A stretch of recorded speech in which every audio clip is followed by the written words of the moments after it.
In regards to the downfall of traditional animation, it is easy to see where it has started, with the first CGI film that was released. It is easy to pinpoint, since one studio is the sole blame for the creation of this new form of animation in the first place. Some people cite Pocahontas to be the first or major citation of traditional animation going down, but I disagree. Not only was Pocahontas released many months before the first CGI film, but it was also one of the highest grossing films of 1995. I believe it was the fourth highest grossing film.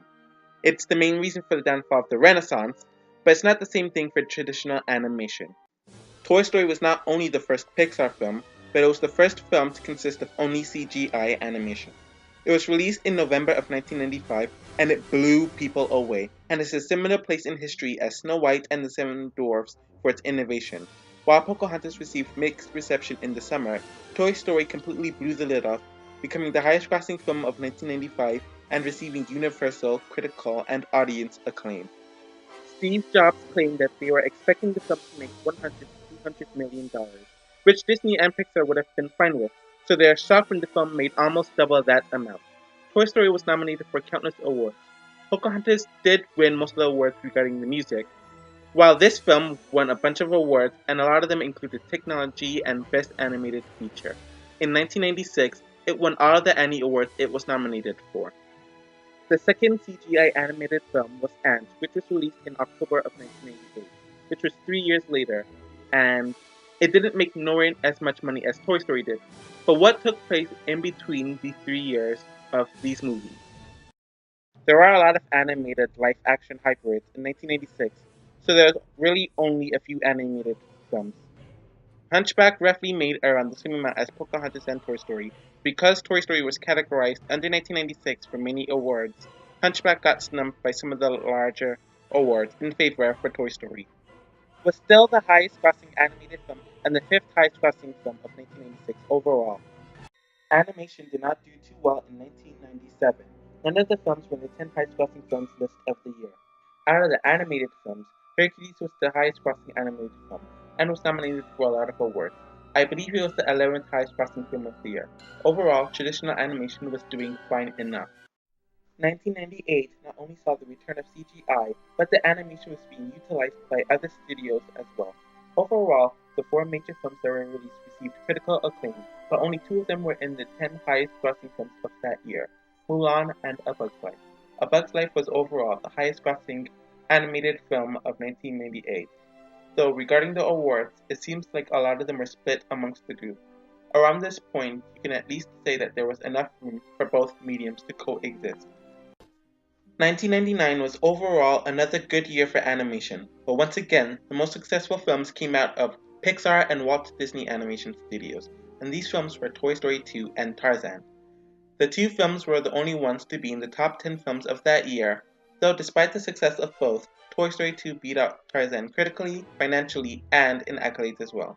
This is easily the final year where the two mediums were able to coexist and share roughly around the same amount of success. Pixar and CGI came up top every time in the late 90s, which would only grow worse in the 2000s. Outright flops that took place in the late 1990s, and they come in forms of Quest for Camelot, Iron Giant, and Cats Don't Dance. Was to blame for these flops involved mostly crappy marketing than anything else, so CGI didn't really affect these films in any sense. 2000 was an interesting year, and things finally started to become unbalanced, and it had nothing to do with Pixar. Dinosaur was the highest grossing animated film of 2000 and the fifth highest grossing film of 2000. Critically, it was less than impressive, but this film is a part of the large shift towards CGI, especially in a year where Pixar was not releasing a film. Disney animation wasn't doing well at all this year. Fantasia 2000 and The Emperor's New Groove barely meet back its production budget, and who knows how much the budget was including the marketing. Emperor's New Groove did become the top home video seller of 2001 to make up for it. Despite that, it cannot escape comparisons to a film that was released almost a year earlier. And that film is The Road to El Dorado. As you can see, there was another Ants vs. A Bug's Life situation with these two films, as both companies knew that the films would be similar, but unsure regarding how similar they will be. DreamWorks wanted the film done before theirs. It was released in late March of 2000 and was an outright flop in the box office. Critics were mixed at best with the film, and it was the first bomb that DreamWorks would have. With this film, Emperors, and Fantasia 2000 performing poorly, there would be one huge financial failure that was to come within 2000. Titan AE made $36 million in the box office, forcing 20th Century Fox to reveal that they lost $100 million for making the film. Overall, 2000 was not a good year for animated films. You will start to notice that there is a certain theme with the type of films that would bomb in the box office. Chicken Run was the second highest grossing film of the year, making over $200 million. It also won most of the awards regarding animation, and many claim that this film inspired the category of the Best Animated Feature in the Oscars. Pixar made its welcome return with Monsters, Inc., and people were more than pleased. It is the highest grossing animated film of 2001, third highest grossing film overall in that year, and was extremely well received. The issue is, they had extremely strong competition. While Shrek did not end up making $500 million like Monsters, Inc. did, it was the fourth highest grossing film of the year, second highest grossing animated film of the year, but it was better received at the time. Shrek completely took away any chance Monsters, Inc. had with winning a majority of the awards that year, and it was a relief for the pent-up annoyance people have had with Disney since the 90s. I have to say that Monsters, Inc. has probably aged better though. And Atlantis The Lost Empire was both a critical and a financial failure, so this year showed that traditional animation and Walt Disney Animation Studios was at a decline, while CGI, Pixar, and DreamWorks were at an increase. 2002 overall was not a strong year for animated film. Most of the films made less than $300 million, with the exception of Ice Age, which was Blue Sky's introduction when Spirited Away was released in 2001 in Asia. It took over the 2002 award season and won almost every single award. Spirits was another DreamWorks underperformance, especially being the immediate successor to Shrek. It barely made $100 million, and the critical reception of the film was rather mixed. Disney Animation Studios decided to release two films in 2002, with the first being Lilo and Stitch.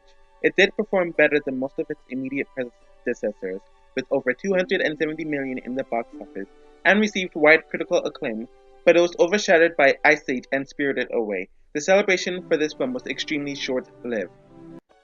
Treasure Planet was released on Thanksgiving of 2002 and is one of the biggest box office bombs to date. It barely made $100 million in the box office, and the film reportedly lost $80 million for the studio. When it was released, there was countless releases that were still going strong in their third to fifth weeks in theaters. After reading an article in 2003 about what happened, here's what I could muster. Many people thought that it was a summer movie that was released in the fall, and that it was a mistake to turn Jim Hawkins into a teenager and to solely market towards the boys. There are countless comparisons to Atlantis, which flopped a year and a half earlier. People also claim that there was a lack of heart and that they got their yearly fix of Disney from Lilo and Stitch. According to Disney's surveys, the main reason why people avoided this film was that they were going to buy it on DVD or VHS, and it did pretty well on VHS. We saw this with The Emperor's New Groove as well, as this film made over $60 million in video sales. As we have seen with Atlantis, The Road to El Dorado, The Emperor's New Groove, Titan AE, and The Iron Giant, people just were not into the boy-centric sci-fi or adventure films, and this would continue with the release of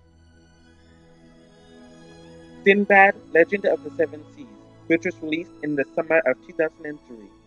It was very similar to Treasure Planet, and after that film bombed in the fall, DreamWorks was already sensing what would be their near future. The same people who refused to watch Treasure Planet were the same people who refused to watch this film. The film made a bit over $80 million, but the studio had to report a $125 million loss. With the evidence that both studios were receiving from the last 3 years,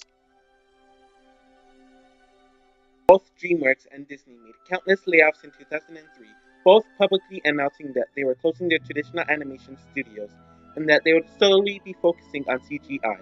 Sinbad also suffered severely from the being in the theaters at the same time as Finding Nemo. It went on to make almost $900 million in the box office, becoming the highest grossing animated film at the time and effortlessly stealing the show critically and in award season. I'm sure that it being CGI CGI definitely helped it, but this film really captured the essence of what a family film really is. Brother Bear was released in the fall of 2003 and ended up making $250 million, which is more than most of the traditionally animated releases. Despite this, it received mixed reception at best, though it was nominated for Best Animated Feature in many awards. Either way, Disney already announced that the 2D studio was closing down.